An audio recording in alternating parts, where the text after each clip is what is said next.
Hello again. Nice to be here with you. Today we're going to be looking at another exciting topic today. And that particular topic is food production too. But before we go into this particular topic, I really want to ask a question again. How can we increase agricultural products in our society? If you look at when we talked about food production and storage one, I made mention of the importance of agricultural products. And in fact, I said that agricultural products cannot be taken away from the welfare of a society. Now, there are several things that brings about wastage of these agricultural products to make them not to be much available in our society. So, but we're going to be looking at how we can increase these things or increase these products, increase food, and not allow them to get wasted. There are several processes, but I will just be introducing you with just one. But however, let me discuss about two of them very briefly. One of the ways we can increase agricultural products is proper storage or efficient storage system. Now, if we have an efficient storage system, definitely we can actually prevent them from being wasted. We can prevent them from being spoiled or attacked by pests as well as diseases. And another way also, we can also increase agricultural production in our society to ensure their continuous availability is actually through preservation. Now, in this particular topic today, I will be discussing more on preservation and not storage. So we're going to be looking at preservative methods we can employ in order to preserve these food or agricultural products and to ensure that they are not damaged, to ensure that they are not attacked by pests, to ensure that they are not unattractive and unmarketable, to also ensure their continuous viability and availability in our society. And like I said before, food is essential. It is actually essential. In fact, what brings people to a particular area is the availability of food. It is an essential commodity. Now, how do we increase it? Now, in this particular topic, we're going to be looking at a lot of things where we're going to be talking about the causes of food wastage. Remember, I said that for food to actually increase, we must prevent them from being wasted. We must prevent them from being spoiled. We must prevent them from being not available. And there are several things that can cause their not being available or unavailability. That there are also certain things that can bring about their wastage. These food, what I call them agricultural products, that can bring about their wastage. And we're going to be looking at these factors. We are also going to be looking at methods we can adopt in order to preserve them so that they cannot or they can always be available for our use and as well consumption.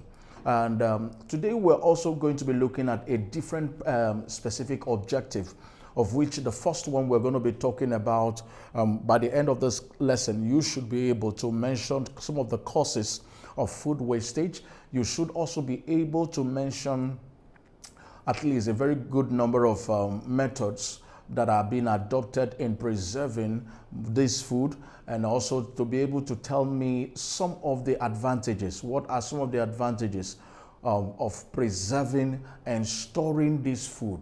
Preserving them, effectively preserving them, and efficiently storing these agricultural products or food. So we're going to be looking at a whole lot of exciting things under this particular topic. Now, if you are actually set, I would want us to get started about this particular topic. So let's look at the first thing today. We're going to be talking about causes of food wastage. Causes of food wastage. Now, one of the most important cause of food wastage is pests. Of course, pests. Even after getting this food or agricultural products from the farm, if the farmer stores it wrongly, pests can still invade these food substances or agricultural products or crops. All right. Now, also at the farm or in the farm, if the farmer doesn't take enough measures, control measures in order to regulate the spread of these pests, in fact, his farmlands will be completely destroyed. There are several instances where a swarm of locusts will enter into a particular huge farmland and bring an end to all the work, all the labor, all the input of a farmer. And what he gets out is simply nothing to write home about and a complete loss to all that he has put in to actually get something out. So pest is one of the major causes of food wastage. Of course, we know what pests are. They are organisms that causes damage to crops. They cause damage to crops. Number 2 is diseases. Diseases. Now, diseases, they destroy crops. They render it wasted or they end up wasting these agricultural products. Imagine you going to the market to go and get a particular, okay, let's say maize, and you get to the market and you saw this type of maize on the screen and you were asked to buy it. Of course, you wouldn't want to buy it. Or let's say you are a farmer and you harvested your maize from the farmland and you are expected to press, and what you harvested out was this. You will not have the guts to present this for marketing. Of course, it is unattractive. Of course, it is unmarketable. So it ends up wasting the efforts of the farmer. In fact, this is food wastage. So one of the major causes, another major cause of food wastage is diseases. First one we talked about is what? Pests. And the second is diseases. Number 3 is inadequate transport facilities. Inadequate transport facilities. Now imagine the farmer getting so many perishables from his farm, which are his agricultural products, and he's about to transport them from where his farm is and taking them to the farm or to the market. Or let's say, for instance, in his poultry farm, he harvested or got agricultural products, which are eggs, and he wants to transport this agricultural product, which are the eggs, to the market for sale. And imagine the road that we have on the screen. Now, bad network of roads poses a bigger challenge. In fact, it leads to food wastage. It leads to the agricultural wastage or agricultural product wastage so much.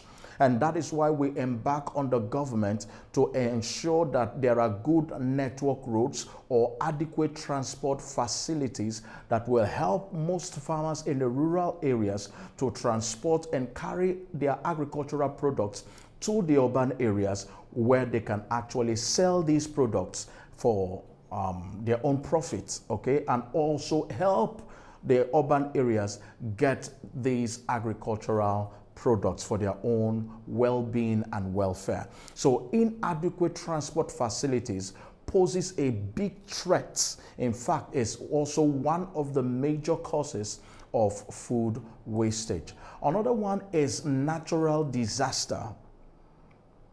Natural disaster. Imagine you having beautiful farmlands, or let's say you have a particular plantation of oil palm, or a plantation of cassava, or a plantation of maize, and the thing is growing so well, the yield is something else, and the farmer is so happy and joyous, and all of a sudden, there was a hurricane. All of a sudden, there was a tornado wind, and all of a sudden, everything he worked for in years and months and every other thing he did, ensuring money he has pumped into it to ensure that he has a good agricultural product that year, all gone with a twinkle of an eye. Now, that is also based on natural disaster. Nobody ever prays for it to happen to them. But natural disaster can also pose a big threat. It can also pose a big threat and lead to food wastage or agriculture, the wastage of agricultural products. Now, another one again is number 5, which we call bush burning. Now, bush burning can be a human activity or a human mistake. Let me put it that way. Most times some persons go to the bushes, probably farmers, and let's say they want to hunt for animals, because one of the ways the most farmers, one of the methods most farmers apply in order to hunt is setting a particular bush on fire, which can also maybe draw out animals from their hiding when they see hunters and all that, and then they can shoot down, kill, and take home and sell and all that. But most times this bush burning cannot be controlled. Now, when this fire is not controlled, it poses a big disaster to farmlands that are very close. It can wipe off a whole plantation. It can wipe out a whole farmland, large area of farmlands with just a scratch of the matches, and then the whole thing is just actually gone. So bush burning should be prohibited. Bush burning should be prohibited. Fire cannot be controlled. Bush burning should be prohibited. It is actually a poor farming practice and should not be adopted in these modern times. Okay, so bush burning can lead to food wastage. It can lead to food wastage.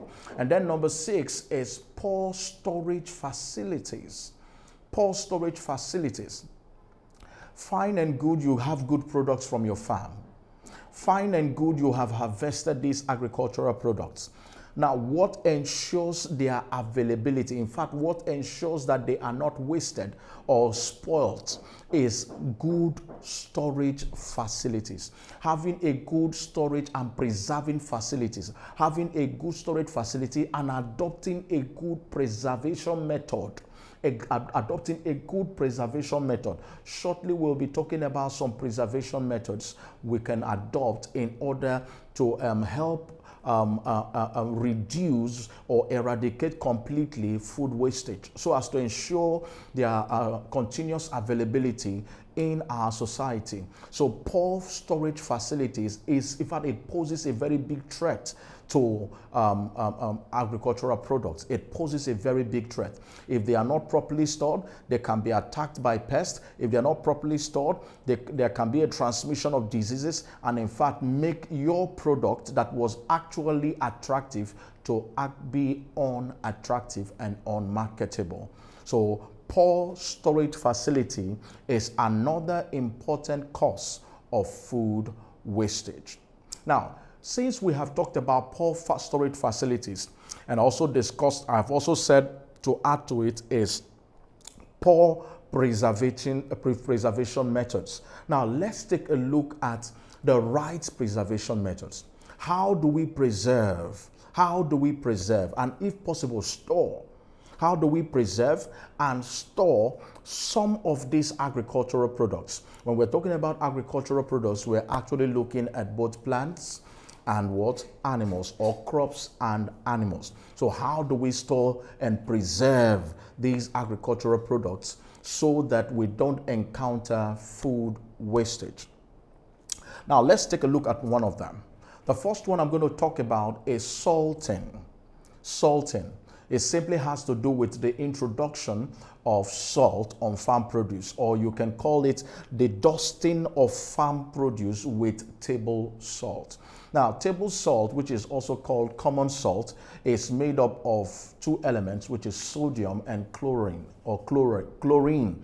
And putting them together, it forms a compound we call sodium chloride. Now, chlorine has a history with microorganisms. In fact, it has a bad history. Microorganisms don't like the use of chlorine, or they don't come close to chlorine. I could remember when one of the processes of treating water, or treating, yes, one of the processes we treat water is chlorination. You know, one of the stages called sterilization.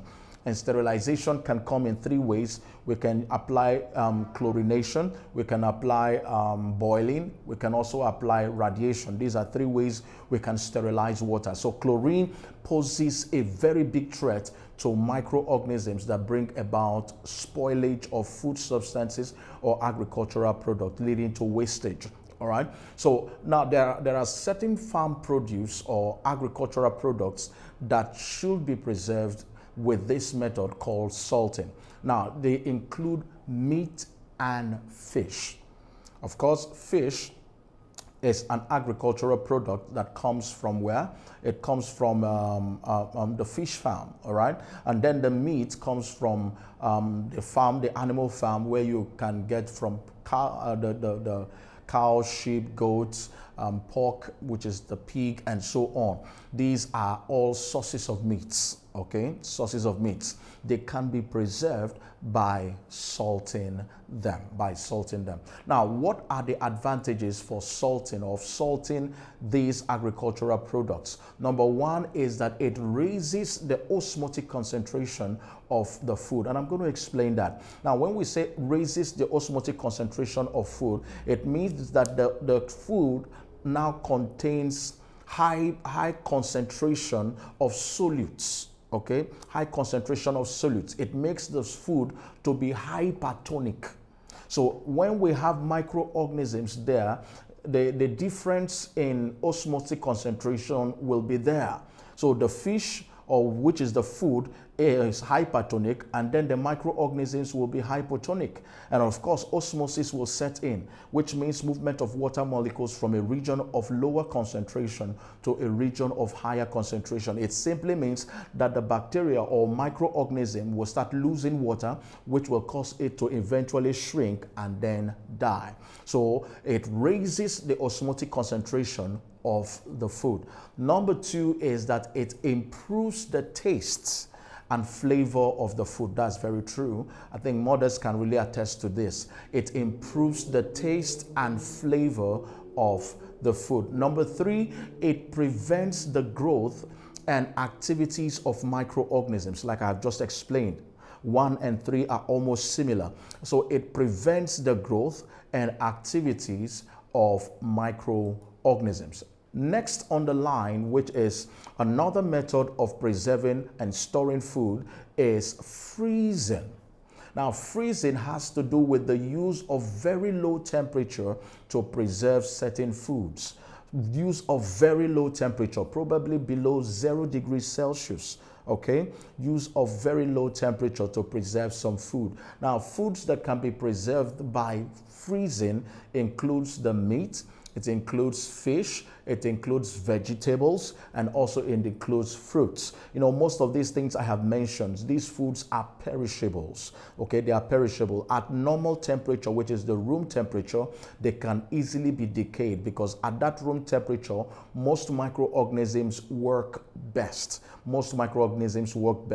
But when most microorganisms don't do well when the temperature is very low, it renders them inactive at that point.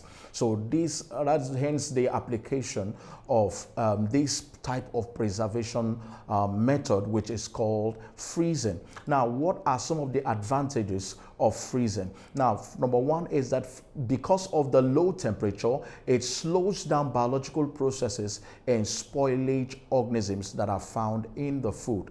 So it slows down their biological processes, which is several actions of releasing digestive enzymes that will start decomposing the food. Number two is that it kills some microorganisms in the food. Definitely, it kills some microorganisms in the food. And then number three, it provides lower temperature within the food. Next is sun drying. You go to most rural areas, they apply sun drying till today.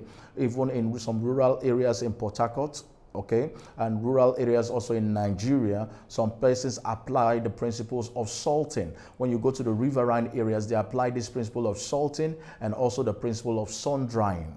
Okay, principle of sun drying. Now, what is actually sun drying? This involves drying some crops or some agricultural products using heat from the sun. Using heat from the sun. Now, some of the products that are actually dried or that we can preserve with this particular method includes fish, it includes meat, it includes groundnuts, we have yam chips, we have plantain chips. These can be actually preserved using sun drying. Now, what are some of the advantages of sun drying? Now, one of the advantages of sun drying is that it dehydrates the food. It dehydrates the food. Now, when it dehydrates the food, it means that moisture is no longer, or water is no longer in the food. Most microorganisms do well in the presence of moisture or in the presence of water. Some of them require water to carry out their microbial activities. That's what number 2 is saying. It prevents some microbial activities which require water. And then number 3, it increases osmotic concentration of food. It increases the osmotic concentration of the food. And then number 4 is smoking. Smoking. Now, smoking involves a process, or it's actually a process of preserving food or agricultural products using smoke from naked flames. We use smokes from naked flames. For examples of food that you can preserve by smoking, it includes the meat. We have fish, we have groundnuts, we have tobacco, we have maize. These are some of the agricultural products that can actually be preserved by applying smokes from naked flames. Now, what are the advantages? Number 1, definitely it kills microorganisms that are in the food.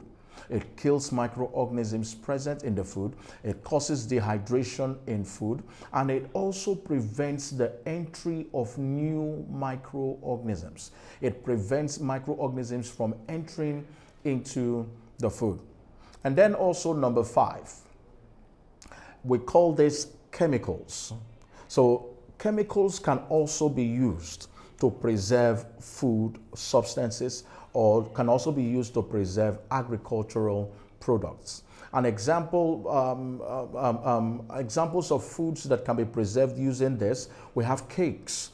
Now, if you want to preserve your cake, most times when cake are being prepared, though I'm not an expert, when cake is being prepared, I know very well they use what they call preservatives. Okay, there are preservatives that are added to it, all right, to help it stay longer, okay, to stay longer and not decompose or being acted upon by microorganisms. So these preservatives can simply be called chemicals.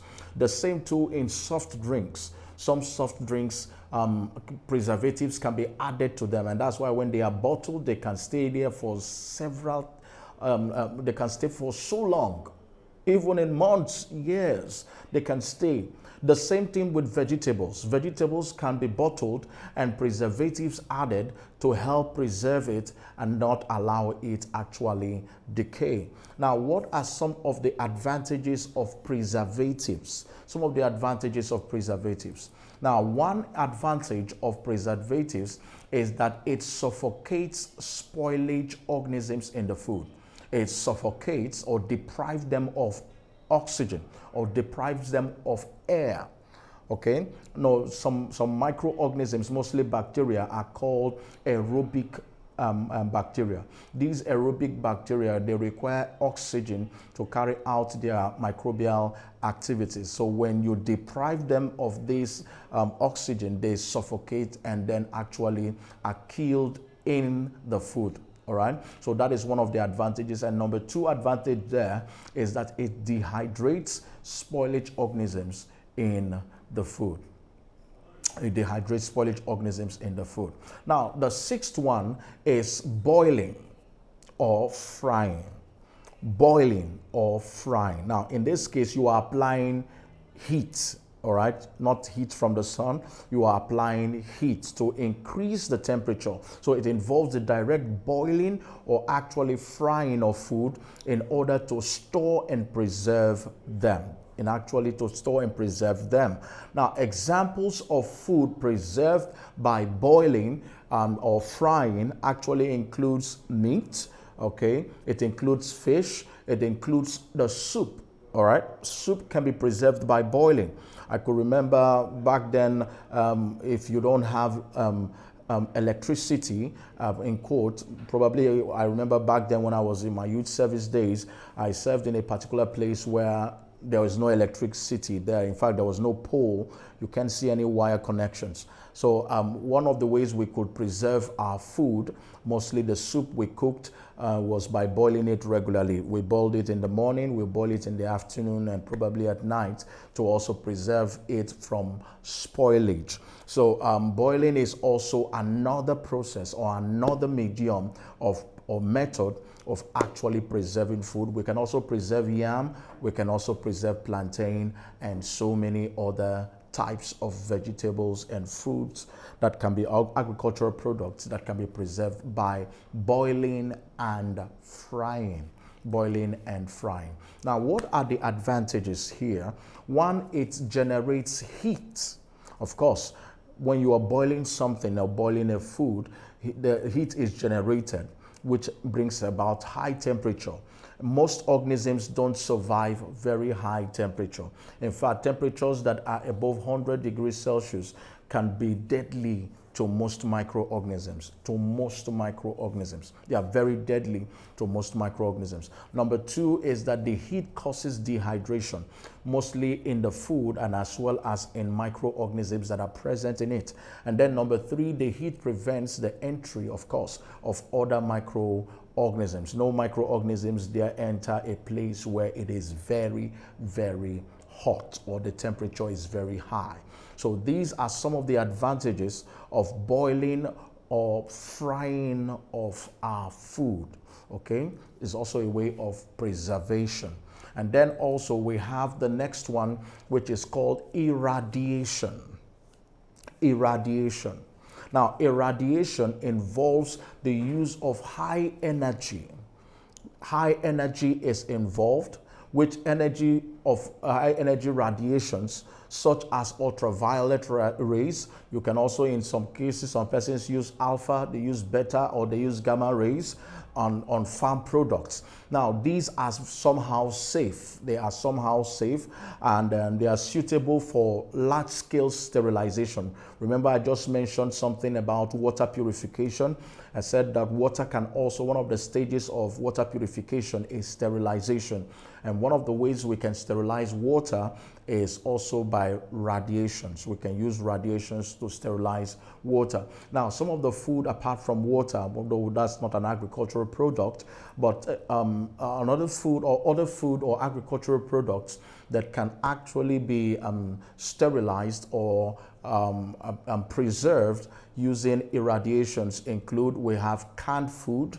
Most of the foods we can, like the canned beans, the corned beef, the canned fish, which is the geisha, the sardines and all that, they can also be preserved by irradiations. We also have meat. We also have seeds and tubers, and as well as fruit juice can be preserved using irradiations. They can be preserved using irradiations. And then also, what are the advantages of irradiations?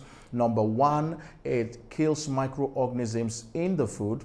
Number two, it prevents the entry of new microorganisms into the food.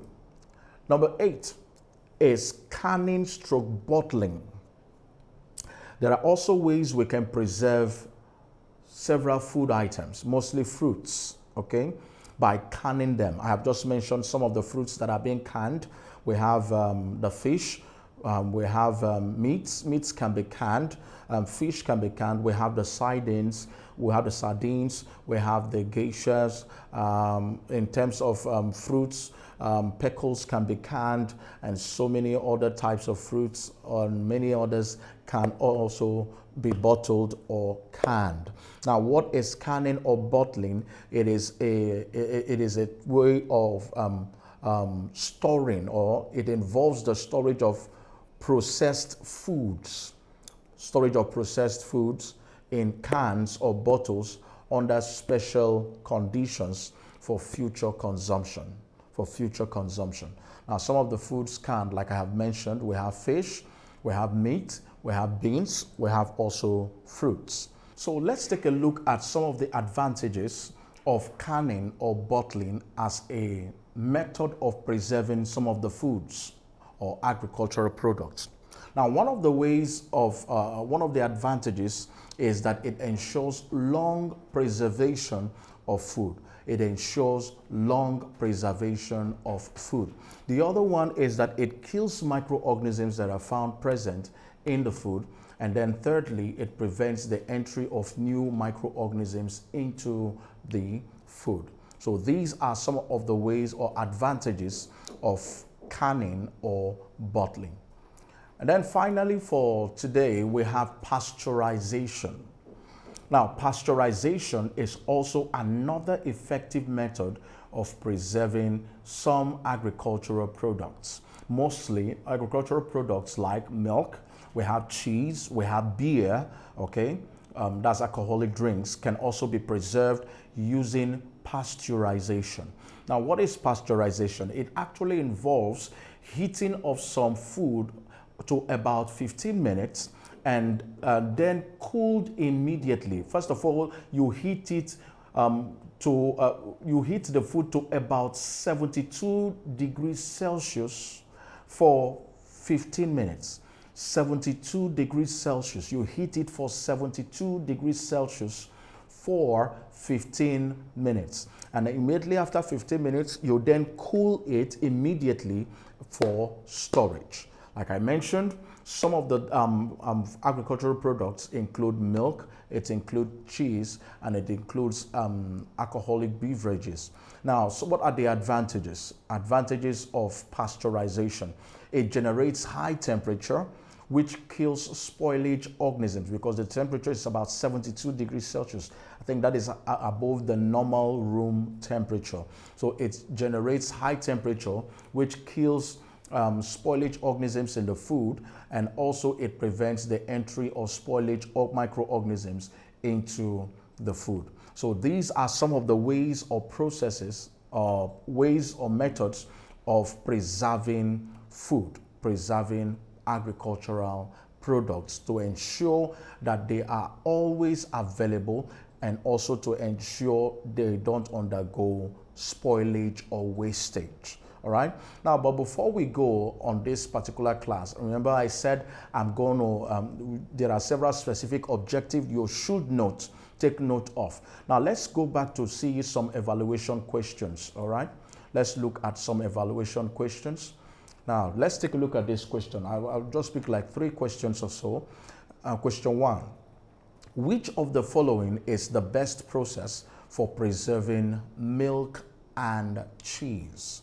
Best process for preserving milk and cheese. Now, A says salting, B says sun drying, C says pasteurization, and D says use of chemicals. Now, of course, salting is a way of preserving food, agricultural products on food. Sun drying is also a way of preserving agricultural products and as well as food. Pasteurization is also a way of preserving agricultural products and food. Use of chemicals is also a way of preserving. So but the correct one that has to do with milk is C, pasteurization. That's the best way you can preserve milk and cheese in bottles. Pasteurization. So the correct answer is C. Look at question 2. Which of these is not a cause of food wastage? not a cause of food wastage. I told you that there are several activities being carried out which can also be both human or natural that is being carried out that brings about food wastage. And whenever there is food wastage, then there is going to be a serious problem. So look at these questions and the options we have here. Which of these is not, please note it, is not a cause of food wastage? A is inadequate transportation facilities. Inadequate transportation facilities. B, bush burning. C, natural disaster. And then D, efficient preservation methods. The correct one that is not a cause of food wastage is efficient preservation methods. Efficient preservation methods. Finally, question 3. The use of radiations on food products brings about the following, except. The use of radiations on food products brings about the following, except. A, does it kill microorganisms in the food? B, it prevents the entry of new microorganisms into the food. C, it provides lower temperature within the food. And D, it ensures long preservation of food. Now, the correct option and answer is C. Radiation has nothing to do with low temperature. In fact, radiations are not affected by temperature and pressure. So it has nothing to do with low temperature. It has nothing, mostly the ultraviolet radiations has nothing to do with lower temperature, okay? Now, where we have lower temperature is the methods of freezing. So freezing method implies the provision of lower temperature. But when we talk about radiations, it brings about the death of microorganisms. It brings about preventing microorganisms from entering. It also ensures the long preservation of food. So our correct answer is C, all right? So I hope you enjoyed the class today. This is where we're going to call it a wrap up for this class. I hope to see you once again or some other time in previous videos or subsequent videos that will be done on biology. See you next time. Bye for now.